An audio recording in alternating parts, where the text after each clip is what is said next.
It has got a spring-loaded safety mechanism, an entry point into the abdominal wall, the shaft, and this is the entry point for the carbon dioxide. There is a ball in order to prevent sudden gush of carbon dioxide or blood from the abdominal cavity while introduction. Prior to introduction, the safety mechanism, spring-loaded safety mechanism, needs to be thoroughly checked by pressing it against a firm structure. This is how we check for the safety mechanism. Secondly, we need to check the patency of the Veery's needle. To check the patency, we can inject saline into the Veery's needle and look for the patency.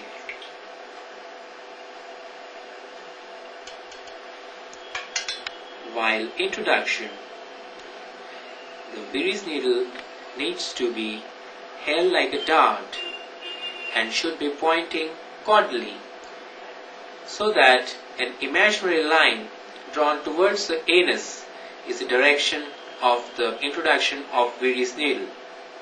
Because of the sacral curve, the pelvis is a roomy cavity and the chance of bowel injury are minimum. This is a 10 mm port. It has got an outer cannula and a trocar inside. The port has various features.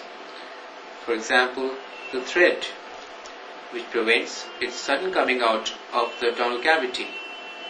It has got a side port for carbon dioxide.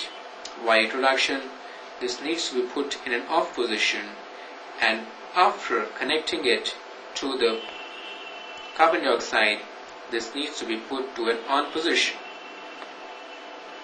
It also has a flap mechanism in order to prevent any carbon dioxide leaking back from the peritoneal cavity. This is how the flap mechanism works.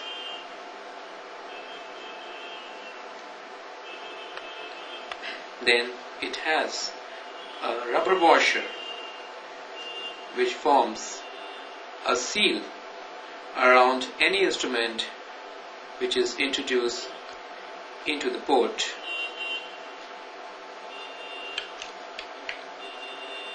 While introduction, the head needs to be resting against the theater muscles and the index finger is held close to the anterior end in order to prevent its sudden entry into the abdomen and thus injuring the visceral This needs to be introduced with a screwing movement inside the abdomen. This is in contrast to a disposable port wherein the screwing movements are not important by introduction because of the presence of a cutting mechanism right in the introducing end of the cannula of the port. Now this disposable port before introduction needs to be charged like this, and once it has been put into the abdominal cavity, it automatically switches into an off position where even after pressure this will not injure any viscera. It has got a trocar and a shaft, and it has got a side port for entry of carbon dioxide. Now, similar ports are also available in 5 mm sizes, the non-disposable and the disposable ones. Is the Maryland forceps. It is one of the most commonly and widely used instruments in laparoscopic surgery. It's got a handle, an attachment for connection of cautery, the rotating mechanism, the shaft, and the claws, the jaws. It is one of the most commonly used instruments in laparoscopy and is basically a modification of the artery forceps which is used in open surgery. It can be used for fine dissection, for holding the bleeding artery or the bleeder, or for holding the ducts, and some surgeons are also using it for holding the needle.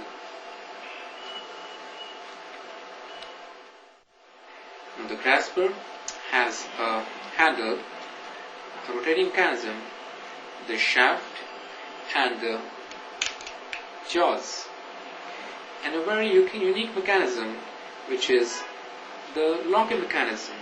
See, when we lock, now these handles cannot be opened themselves, so that the surgeon does not have to exert himself to hold these handles together. And for opening it, we need to press it for a second time.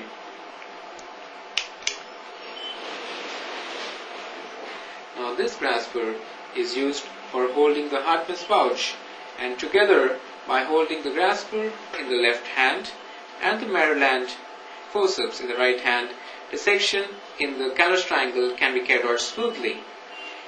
A slight modification of this grasper, especially of the jaws.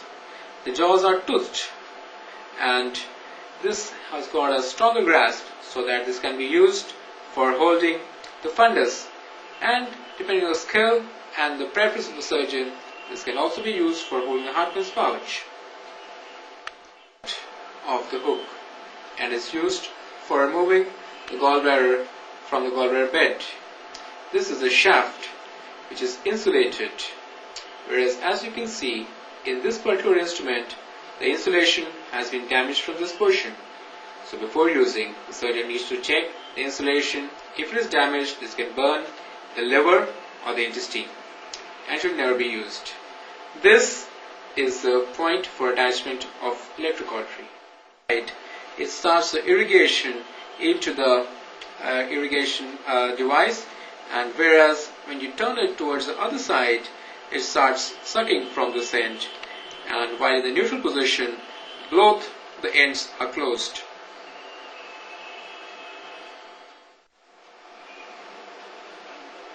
These are the laparoscopic aspiration needles, and they are available in various sizes. This is a smaller size and a larger size. These are used for aspirating pus from gallbladder, empyema gallbladder, any liver abscess, or any other pockets of pus within the abdomen.